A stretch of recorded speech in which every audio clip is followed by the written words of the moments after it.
On retrouve Akalengue tout à l'heure. On va parler d'un autre pays maintenant, la Guinée, qui, après avoir entretenu longtemps des liens privilégiés avec l'URSS, s'est rapproché lui aussi de la France ces dernières années.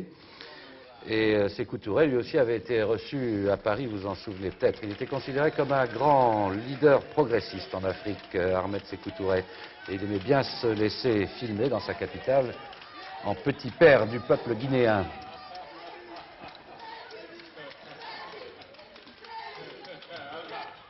Et puis, quand il est mort, le 26 mars dernier, on a vu ces scènes dans les rues de Conakry, une foule en liesse, une foule libérée. Les militaires ont pris le pouvoir là-bas, ils ont promis de rendre la liberté au peuple et ils ont ouvert les prisons, dont le fameux camp Boiro, où sont morts tant d'opposants au régime. Et vous allez voir ce camp Boiro.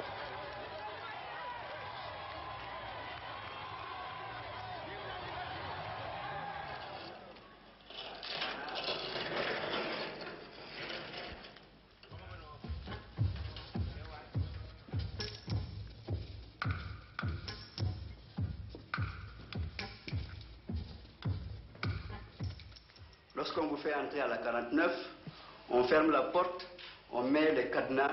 Même le chef de poste n'a pas le droit d'ouvrir. Sauf, bien sûr, quand vous êtes mort.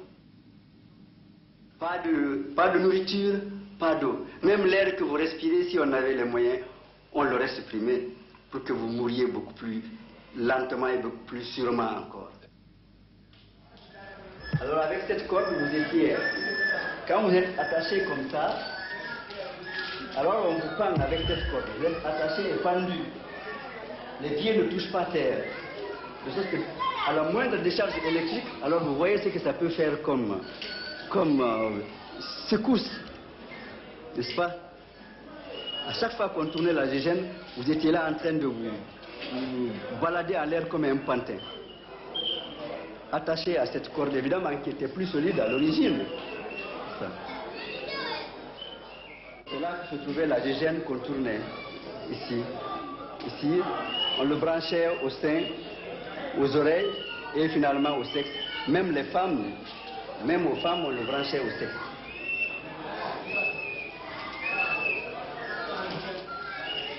Il y avait que les tortionnaires et vous-même, aucun autre témoin. Jusqu'à ce que vous disiez ce que le ministre qui était assis là-bas voulait que vous disiez.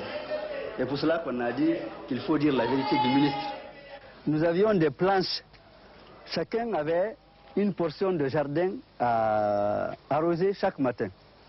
Alors un matin, alors que j'arrosais ici, j'ai entendu quelqu'un dire psst, psst, psst. J'ai regardé par là, je n'ai vu personne. C'est en ce moment que j'ai vu, sortant de ce trou-là, qui était plus petit que ça, j'ai vu une main qui était sortie tenant un chiffon. L'homme était en diète noire, donc condamné à mort. Le bruit de mon arrosoir, il avait su que j'avais de l'eau. Et il me demandait de lui mettre un peu d'eau sur le chiffon pour sucer. Alors, mais je suis resté comme pétrifié. D'abord, de voir une main sortir d'un trou, la vision là même était presque irréelle. Deuxièmement, j'étais devant un cas de conscience. Si je donne l'eau et qu'on me voit, on me met en diète noire. Si je ne le fais pas, je sais que c'est quelqu'un qui va mourir de soif. Alors finalement, j'ai regardé comme il n'y avait pas d'homme de garde. J'ai continué à arroser. Arrivé par là, j'ai fait ça. J'ai donné un mouvement vertical à mon arrosoir. Un peu d'eau est partie se mettre sur son chiffon qu'il a fait entrer. Malheureusement, ça ne l'a pas sauvé puisqu'il était en diète noire, il est mort quand même. J'ai passé 10 jours sans boire et sans manger. Tellement j'ai eu soif. Ma langue collée à mon palais, j'étais obligé d'uriner dans mes mains et de boire. J'ai bu mes urines pour pouvoir respirer. Alors au 10e jour, très tard dans la nuit, ils viennent nous menotter, ils nous ont mis des menottes tchèques.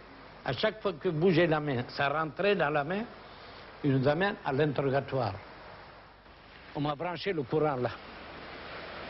2 fils, un fil électrique là, un fil électrique là, avec un appareil qui est sur la table. On vous pose les questions. Vous devez répondre que vous êtes homme du front. Vous êtes SS nazi vous êtes homme de Focard. Et si vous refusez, ailleurs, on vous tourne la manivelle.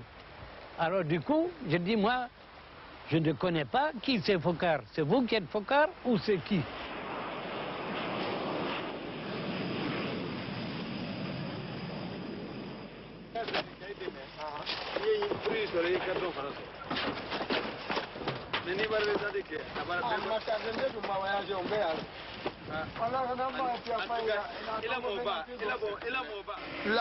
La Guinée, c'est l'un des pays les plus riches de l'Afrique, mais elle n'a pas été exploitée. Pourquoi dans les 25 dernières années, le gouvernement n'a pas construit de route et n'a pas développé? On ne pouvait pas parler. Tu dis la vérité, tu vas à Boiro. Donc tu préfères te taire et avoir ta liberté. Mais même vous qui faites ça là, mais dans le temps passé, vous n'étiez pas autorisé. Ici, venir à l'aéroport filmer comme ça là, vous ah n'étiez pas non, autorisé. on va confisquer l'appareil. Non, on confisque l'appareil, vous-même, on vous met là-dedans, on vous incarcère. Je crois que le Premier ministre l'a dit. Ils ont dit pourquoi l'armée n'a pas pu prendre ses responsabilités à temps. Mais si le moment où l'armée devait prendre ses responsabilités, s'il avait pris, Beaucoup de sang. il y aura beaucoup de sang. Et vous pensez que la manière dont ça s'est passé, c'est la meilleure possible? C'est la meilleure solution. Vous avez tout le monde est content. Même si on n'a rien, Si on n'a même rien, on a la liberté. Aujourd'hui, on parle entre nous. la liberté absolue. La liberté n'a pas de prix. Vous êtes d'accord avec moi? Tout à fait. Alors donc, je crois que je suis assez filmé comme ça.